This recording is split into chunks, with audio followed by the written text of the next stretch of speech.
Okay, here we go. Part 12 of Final Fantasy VII. As a recap, just real quick.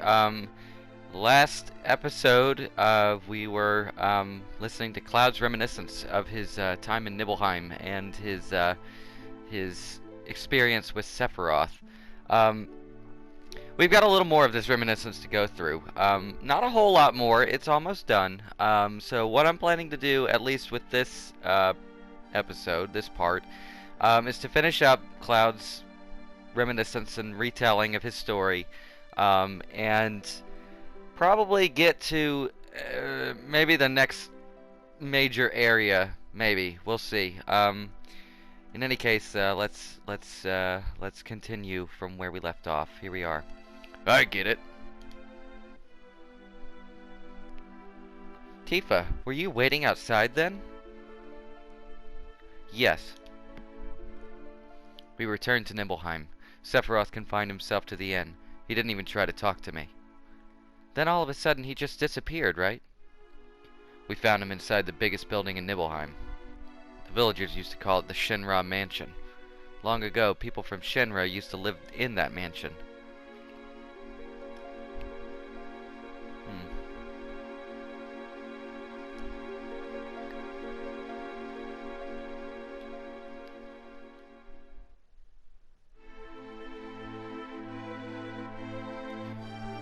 So here we go. Now we're going to go to a very important landmark in Final Fantasy VII. This is a very important location that we probably will revisit at some point. This is the Shinra Mansion. Kind of reminds me of the Resident Evil Mansion, though I forget. I think Resident Evil came before this. Could be wrong, but I think I'm right.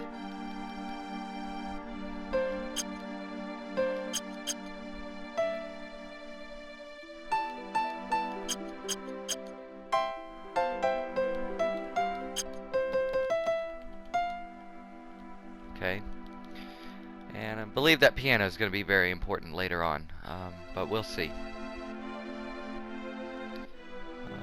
Just kind of digging around here. Really nothing to grab. It's just just a quick tour to give you an idea of what the Shinra Mansion is like. It's pretty. Again, it's fairly important. What's over here? Oh yeah, we got this. We got a safe that we can't open, I guess. We can't really interact with anything right now. I guess we need to find Sephiroth, because he's somewhere in the mansion, so... nothing here. What do we got? There's no sign of Sephiroth, but I know I saw him go into this room. Oh, look, it's a secret door! As if that wasn't fairly obvious. But yeah, we're gonna figure out what Sephiroth's been up to now. Oh shit. Well, I guess I don't want to go that way. Okay. Here we are. Oh snap. An apparently dead organism was found in a 2,000-year-old geological stratum. Professor Gass named that organism Genova. Blank year, blank month, blank day. Genova confirmed to be an ancient. Random dates. Genova project approved. The use of Mako Reactor 1 approved for use.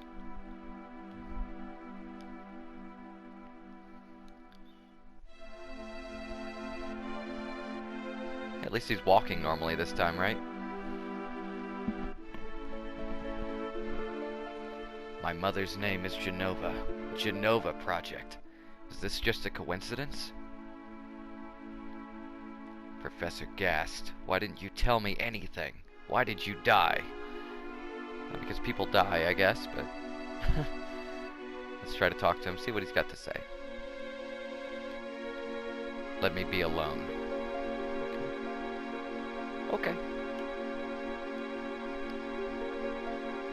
Sephiroth didn't come out of the Shinra Mansion.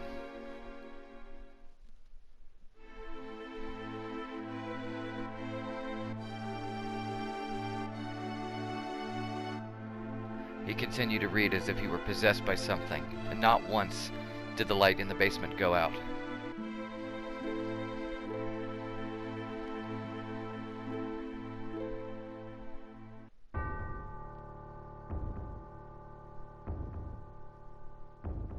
I'm sure this music track has nothing to do with anything that's about to happen, right? Actually, though, I should at the very least try to mention that. I'll briefly talk about this. This particular music track is obviously it's composed by Nobuo Uematsu, and the title of the track is "Those Who Are Chosen by the Planet." Now, apparently, this, from what I understand, and you can correct me if I'm wrong, but from what I've gathered, this song, this piece of music, was originally the official theme of Sephiroth for a good little while through development. Like, this was the song that was going to be used to indicate, like, oh shit, Sephiroth. But apparently at some point, Sephiroth seems different. Yeah, I know. But at some point that changed, and there's another song that is more commonly associated with Sephiroth called One Winged Angel. I'm sure if you heard the title, you've probably heard the song. Literally anything that involves Sephiroth seems to involve that particular piece of music, but this is the one I always associate with him. For whatever reason, I think it's a far more fitting musical piece for the character of Sephiroth versus One Winged Angel, which frankly only shows up. Spoilers, it shows up only once at the end of the game, and that's it. So it's really funny how that piece of music that piece of music became synonymous with Sephiroth, even though it's this song that you're hearing right now that is far more synonymous with this character throughout this game. But let's go see what the hell's going on, because he seems to be going a little goofy. Who is it? Traitor. Traitor? You ignorant traitor. I'll tell you. This planet originally belonged to the Cetra. Cetra was an itinerant race. They would migrate in, settle the planet, then move on. At the end of their hard, long journey, it was said they would find the Promised Land and supreme happiness. But those who disliked journeying appeared. They stopped their migrations, built shelters, and elected to lead an easier life. They took that which the Cetra and the planet had made without giving back one whit in return. Those are your ancestors. Sephiroth? Long ago, disaster struck the planet. Your ancestors escaped. They survived because they hid. The planet was saved by sacrificing the Cetra. And after that, your ancestors continued to multiply. Now all that's left of the Cetra is in these reports. What does that have to do with you? Don't you see? An ancient named Genova was found in a 2,000-year-old geological stratum. The Genova Project. The Genova Project wanted to produce people with the powers of the ancients. I am what they produced. Produced? Yes.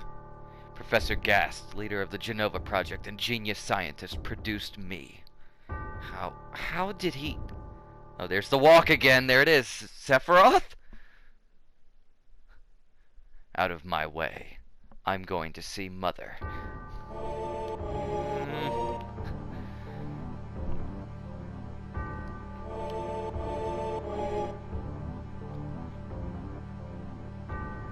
Okay, so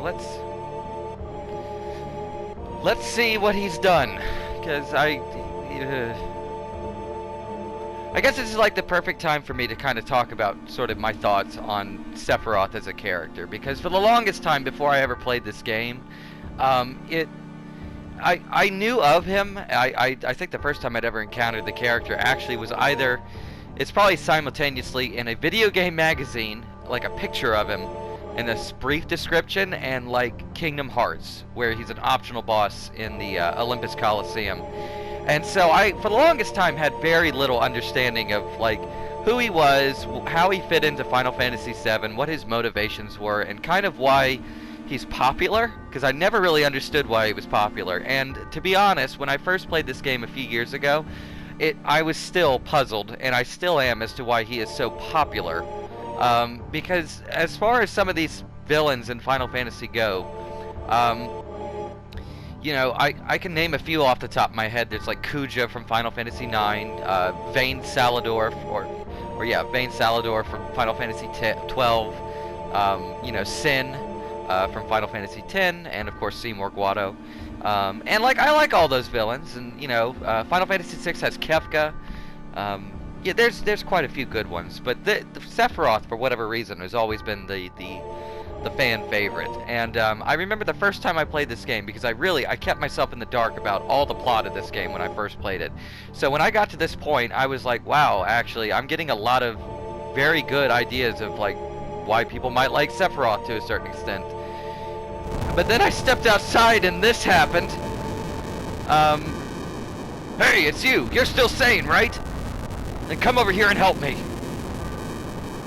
So Sephiroth obviously has had a little bit of a meltdown, to put it very lightly.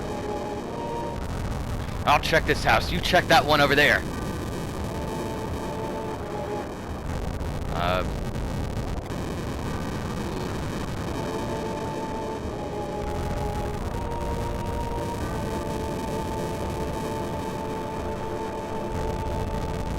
Terrible.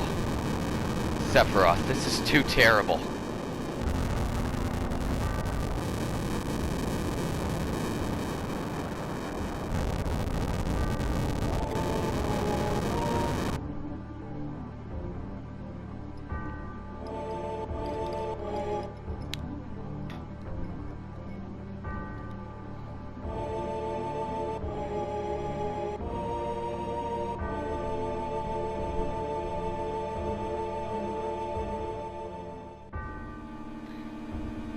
So there's that iconic image. I'm sure that will most certainly be in the remake in some form or fashion. Obviously, I can't see them not utilizing it.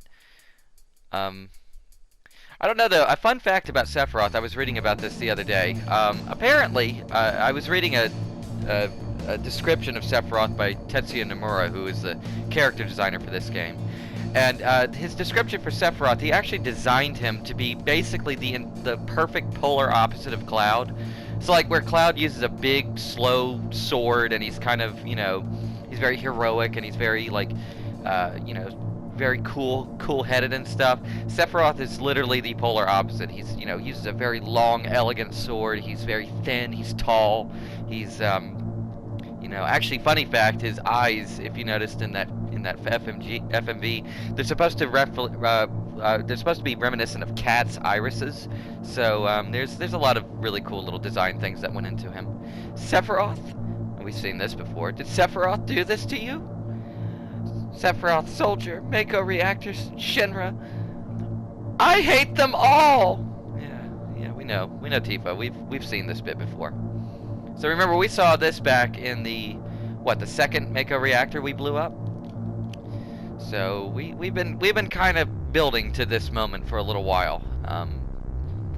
Mother, I'm here to see you. Please open this door. How could you do that to Papa and all the townspeople? Oh dear.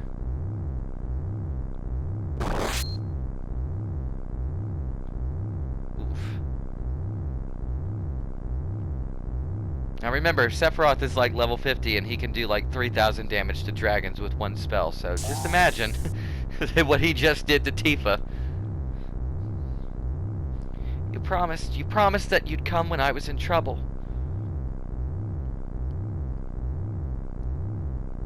Yeah, let me just drop this off over here.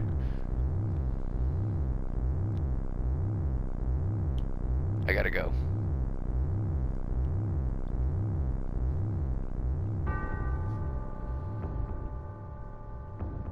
I love this image too. This is such a cool, like, the art design in this game is just like, there are some points where it's like and then there's some points where it's just outright top notch, and this is one of those pre-rendered backgrounds that is just really interesting to look at. Mother, let's take back the planet together. I've thought of a great idea. Let's go to the Promised Land. Sephiroth, my family, my hometown. How could you do this to them? Like he gives a shit at this point. They've come again, Mother. With her superior power, knowledge, and magic, Mother was destined to become the ruler of this planet. But they Those worthless creatures are stealing the planet from Mother. But now I'm here with you. So don't worry.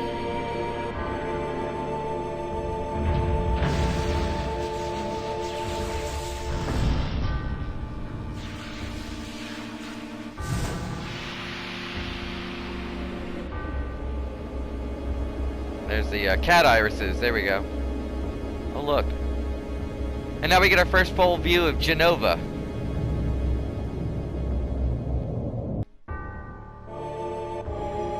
What about my sadness? My family? Friends?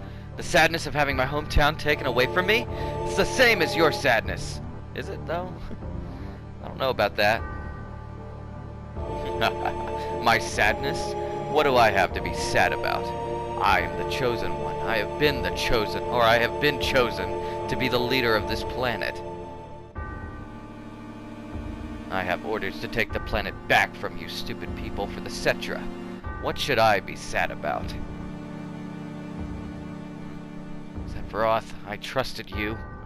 That was a mistake. No, you're not the Sephiroth I used to know.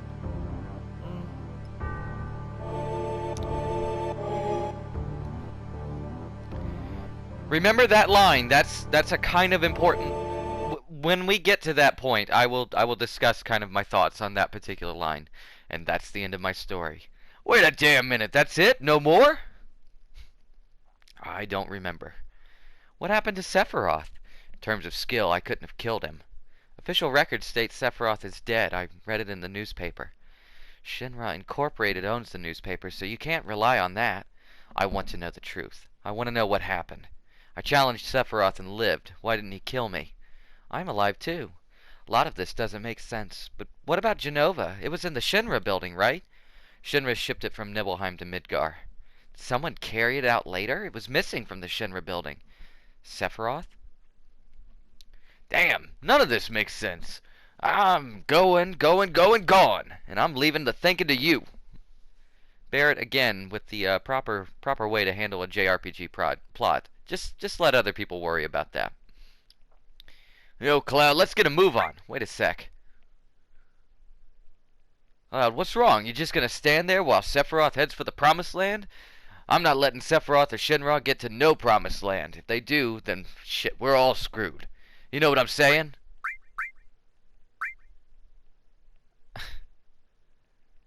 That all? Oh, brother. Fine, that's good enough. Oh, brother. Cloud? How bad was I after Sephiroth stabbed me? I thought you were a goner. I was so sad. The ancient Cetra, Genova, Sephiroth, and myself. Let's go. Barrett's waiting. What a fascinating story.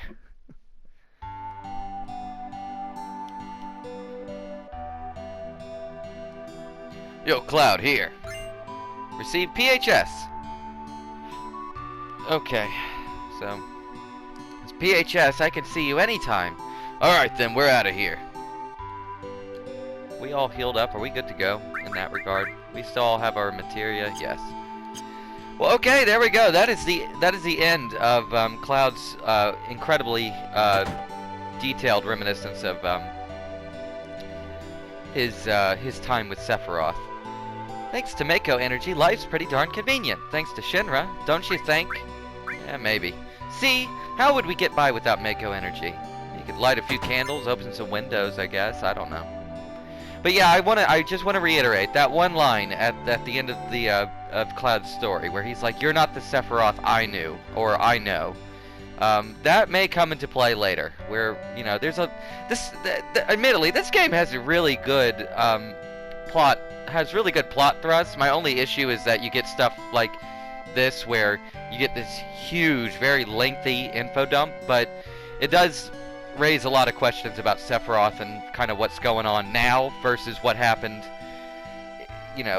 5 years ago, according to this game. Mako Energy's made things a lot more convenient, but a lot of plants and animals have been disappearing at a rapid pace. I think the old life was better, don't you think so? Yeah, maybe. Yeah, sure, I'm right. You think so, don't you? Yeah, I guess so. But yeah, I mean, this is, you know, it's... And just to, you know, just to get everybody on the same page. So basically, Sephiroth and Cloud came to Nibelheim on a mission to eradicate some monsters that were terrorizing everything. And in the midst of all of that, Sephiroth, whilst checking on a Mako reactor, found out that Hojo, who we met back at the Shinra building, has been doing secret biological experiments with Mako, and has been creating humanoid monstrosities.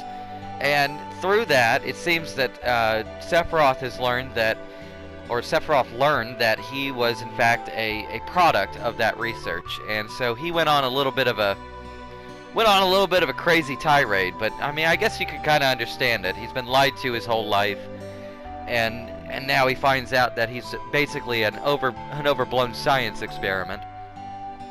Did you say you came from Midgar? I used to live there too, but I heard they got lots of troubles lately. Why do you have a dog in your closet? Holy Christ, man. Poor dog. So yeah, so that's basically Sephiroth's whole deal right now. He's, you know, he found out that he's a genetic Mako experiment. He realizes that Genova, that thing in the cylinder, is his mother, apparently. There was a suspicious-looking man in a black cloak. He was carrying a mean-looking sword. That sounds like Sephiroth. And so now we're trying to figure out where he's going, because that's kind of our main thrust now, is that apparently Sephiroth is, well, I mean, he basically laid out his plan. He wants to find the promised land for his mother Genova, and he doesn't seemingly care how many of the people in this world he kills to do it. My older brother's so stupid. He's so embarrassing I could just puke. Puke. When I grow up, I'm gonna be a soldier. That's why I'm training hard now. Yeah, you... Okay, kiddo. Guard source, yay. Oh, and for any eagle-eyed people, we went up those stairs on the other side of that house, and we picked up a weapon. It's called the Peacemaker. Is it true that Shinra makes monsters? Yes. Well, either way, as long as we use reactors, we can't stand up to Shinra. I suppose that's true. How much gil do I have? Decent little amount. But I guess... got my health and I got enough to eat. All's well, blah, blah, blah. So yeah, I guess we're kind of done and calm. I mean, really, like, between the level grinding video where I bought a few pieces of materia, new weapons, and equipment for everybody, you know, we're good to go. Also, I don't think I finished my thought on the Peacemaker thing. We're gonna meet somebody who uses that later. We don't have that character yet. And like I said, I think I mentioned it before. Right now, we are looking at having... Let me think. Of the party we have... who are very underleveled, I might add. But right now, we've got 5 of the main characters so far. We're going to encounter and grab... What? Like... 4 more? We've got 4 more people we've got to meet. Not trying to spoil anything at this point, but I mean, for those of you who have played this game, you already know them. But we do. We've got 4 more characters we gotta grab hold of. In the meantime, though, I guess who's? Oh, Jesus, she is. Oof, she's low on the totem pole right now with regards to that. I'm gonna save the game real quick. So. Right now, what I'm gonna do, where we're headed now, we're just kind of going on to the next main area. So what that entails is a couple things. One, I've actually got to do a few battles because I need some gil. I need extra money. In fact, I need a good chunk of money. And also, there is a farm we're going to be going to. I'm not going to say any more than that, but we've got a little farm we've got to go visit real quick. Once we have enough money, though, that's the big trick. Matcha magic, baby! I'm telling you, this thing. Woo! By God.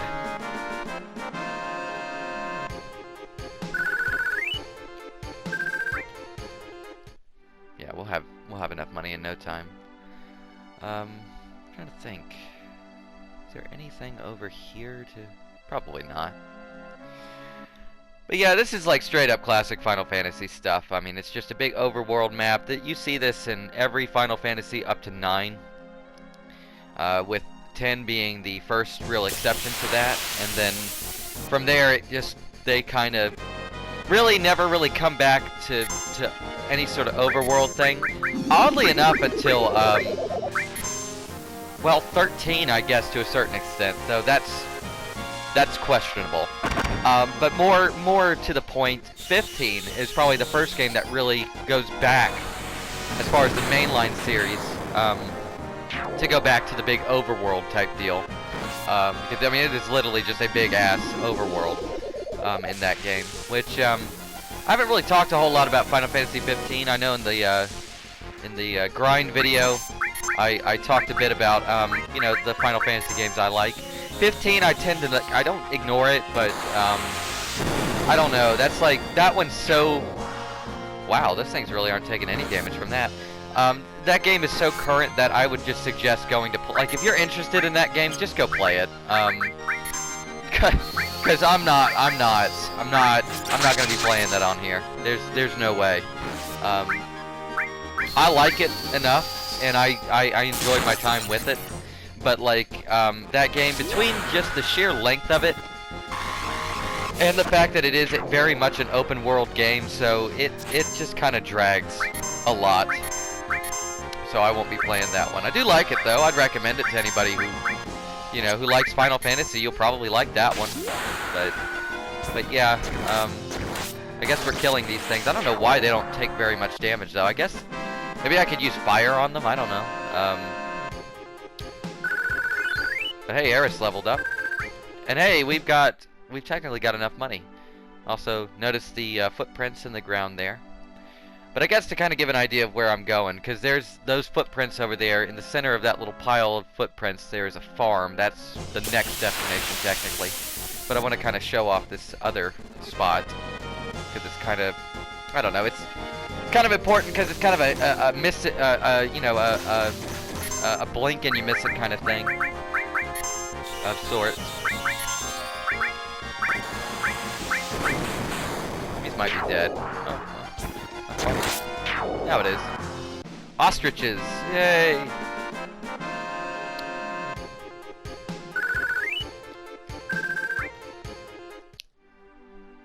Yeah, for now, we'll keep Eris in the party, I think. That would probably be for the best. But let me see. There's the farm. Here's where we need to go, and you'll notice, I don't know if you can see it very clearly, you'll see it in a moment, that big shape floating around in these marshes. Because if I walk around, it comes straight for me. Let's see if I can lead it over here. There it is. So it's a giant snake. We can't really do anything with that right this second. But we will shortly. I'm going to do one more battle, just to be 100% safe. I don't like to... Because as I made mention before, why I even did the level grinding video to begin with, I was severely underleveled, for what it's worth, and I'm not entirely sure how I got through the end of the Midgar section without dying, to be honest. Like that ended up being, oh nice, that ended up being very rough, and I'm not very pleased about that. Why are we sad? How are we sad, in fact? Well, we'll live with it. I think we'll be okay. Do one more battle, and then we'll do the farm, and then we will kind of mosey on forward. We're kind of... This is kind of a transitional episode, I think, to a certain extent. There's not a whole lot going on at this point. We've, we finished up with Cloud's story, which was nice and gives us a lot of background on, important details of the plot. Trying to think. Then we got this farm, and then we've got technically we've got the farm and we've got a cave to get through. Big fucking wolf, right? Like, oh my god, how exciting.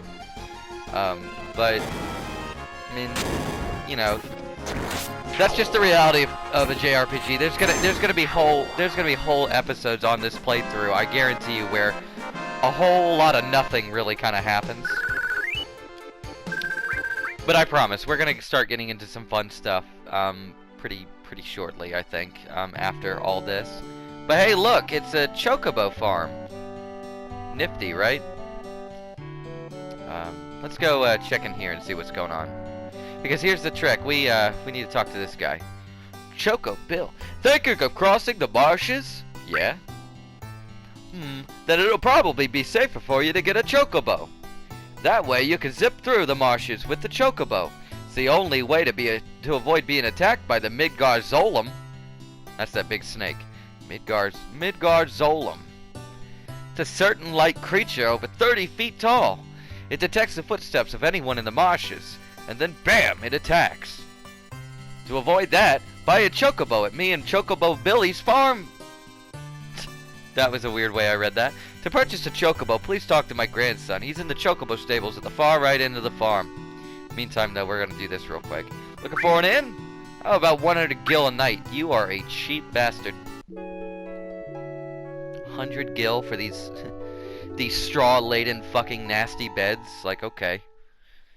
No, I shouldn't complain.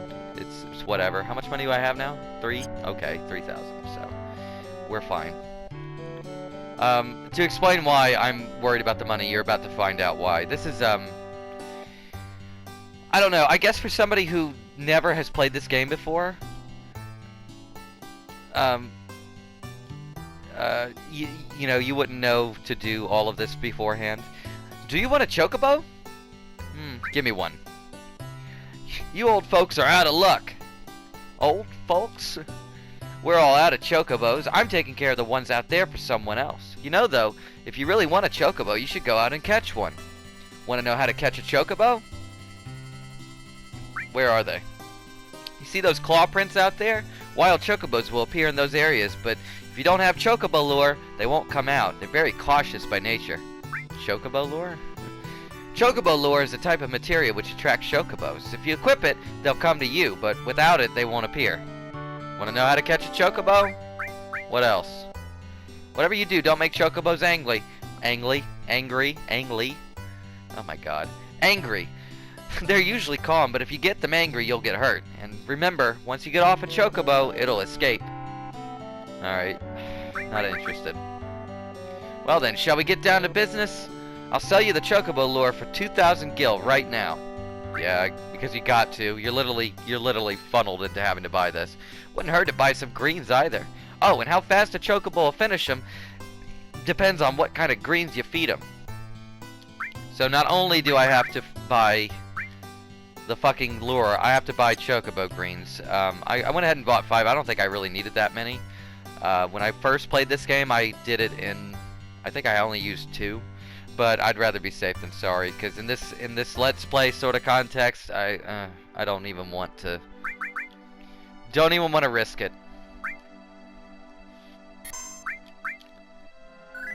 Okay, so here's what's gonna happen. I gotta try to get into a battle on these footprints, or just in this general area.